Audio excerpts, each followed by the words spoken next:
this is what Lisandro Martinez had to say after the game in response to, in summary, Butt and Scholes saying that Haaland would pick Martinez up and run with him and leave him in the goal or something to those effects. Not banter, some people said, derogatory. And apparently Manchester United themselves weren't that happy with it. I tell you what, I would say about that, I couldn't give a shit what Man United think, because when you think Man United talk, it's not the legendary, lovely club that we love that goes, hello, it's Manchester United here. You're actually talking about Prats who run the club, so I couldn't give a toss about them. But this is what Martinez had to say, and I was very interested in this. He said, honestly, Paul Scholes can say whatever he wants. I've told him already. If he wants to say something to me, he can come to me wherever he wants, to my house, wherever, I don't care. I think for me, I respect the relations when they want to help the club, because everyone can talk on the television. But when you see them face to face, no one says anything to your face. And, you know, ultimately, he said that it doesn't really bother him anyway. Well, look, I think, look, Paul Scholes has replied on Instagram with saying, someone's had a good game, was really happy for you, tea, no sugar, please. So obviously trying to diffuse it with a bit of banter. I did hear people saying that Lisandro Martinez would knock Paul Scholes out. I mean, look, Nicky Butt said something as well, and I don't think Nicky Butt would have a problem facing up to Lisandro Martinez if we're talking about misfits or whatever. So I don't think we need to go down the violence angle. Look, the reality is, and I'm sure many of you are intelligent enough to figure this out on a community that's been based on opinion for a decade. Everybody has different opinions.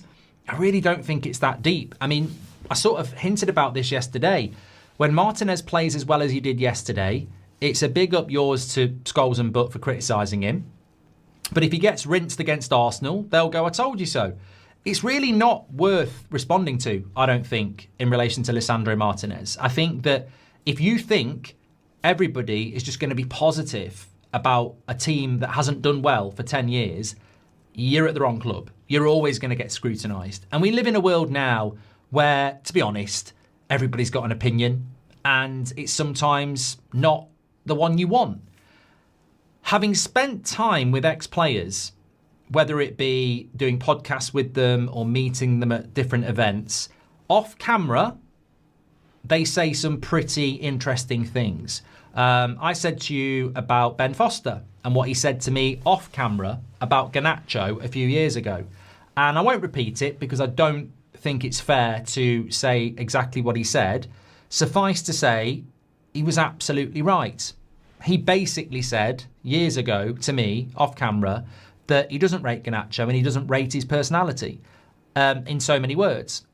And he wasn't wrong, to be fair, but that's not the point. My point is, these people, whether they're legends of the club or ex-players or you or me, have the same opinions privately.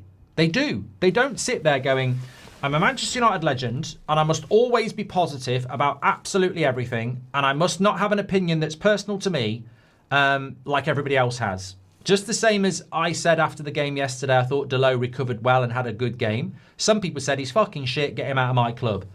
Some ex-players would think that. They would, because they're human beings.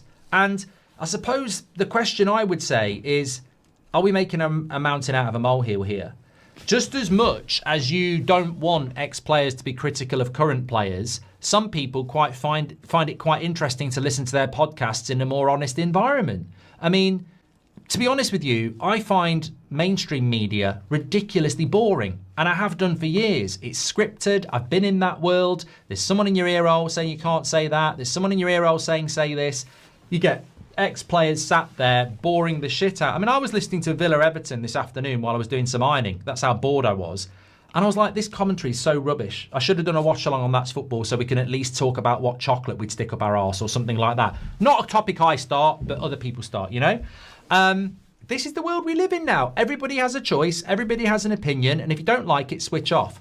So I think to all those people who are saying the legends should stop saying what they're saying, well, I don't think they should. I think they can say what they like and you just don't have to listen to it. Or you can say you don't like it. Welcome to the world of democracy, where if you don't like what they're saying, you can say I don't like what they're saying. But they're not going to stop, and they shouldn't stop. They can say what they bloody well like. They're not employed by the club. Why do they have a responsibility to be positive about Manchester United? Are they being paid by Man United? No. Have they got to make a living themselves? Yes. Are their podcasts and shows quite interesting? Well, I love watching the overlap with Roy Keane. I've watched some of the shows with Scholes and Butt, and I enjoy it because 99% of the time they're speaking openly and honest about something else. It's just occasionally talk about ex-players. But I don't know what people expect. I don't know what people want. Somebody's got a different opinion to you, so you cancel them. For what? Their podcasts will be very boring if they just say, I can't talk about that. I can only say something positive. Gary Neville came out after the game yesterday and said it's the best we've played in years, and he got absolutely rinsed for it.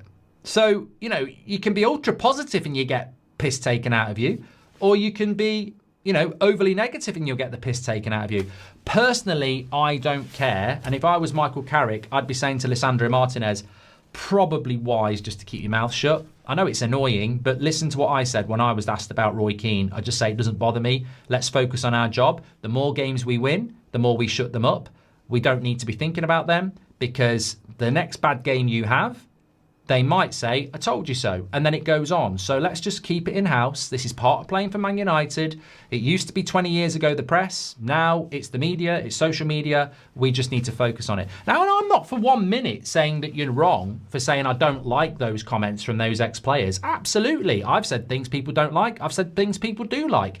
It's called opinion. And all I'm saying is they have the same opinions of you and me. Just because they played for the club doesn't mean they don't go out for a beer. Doesn't mean they don't sit there privately with their mates and go, fucking hell, he's shit. He wouldn't get anywhere near our team.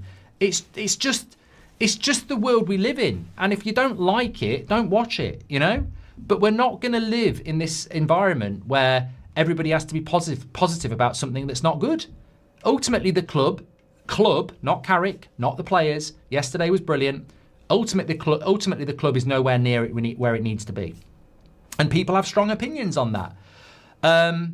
That's my thoughts on it. To be honest with you, I thought what Scholes and Butt said was a bit strange about a player that I actually like. But at the end of the day, they're entitled to that opinion. And then they get rinsed for it because they were wrong yesterday. You've got to take it on the chin. But I don't want them to stop speaking honestly.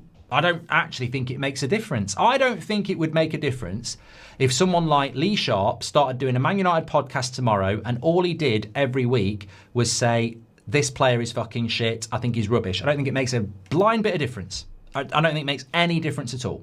I really don't. I think as a player, that's part of the job. You've just got to get on with it, And I think there's far bigger issues at Man United. And I'll tell you what, I've got a video coming out at 7 o'clock tomorrow. You've got to watch it. Get subscribed, get your notifications on. You've got to watch it because these are the real conversations we should be having, regardless of players, ex-players, managers. It's a really interesting thing.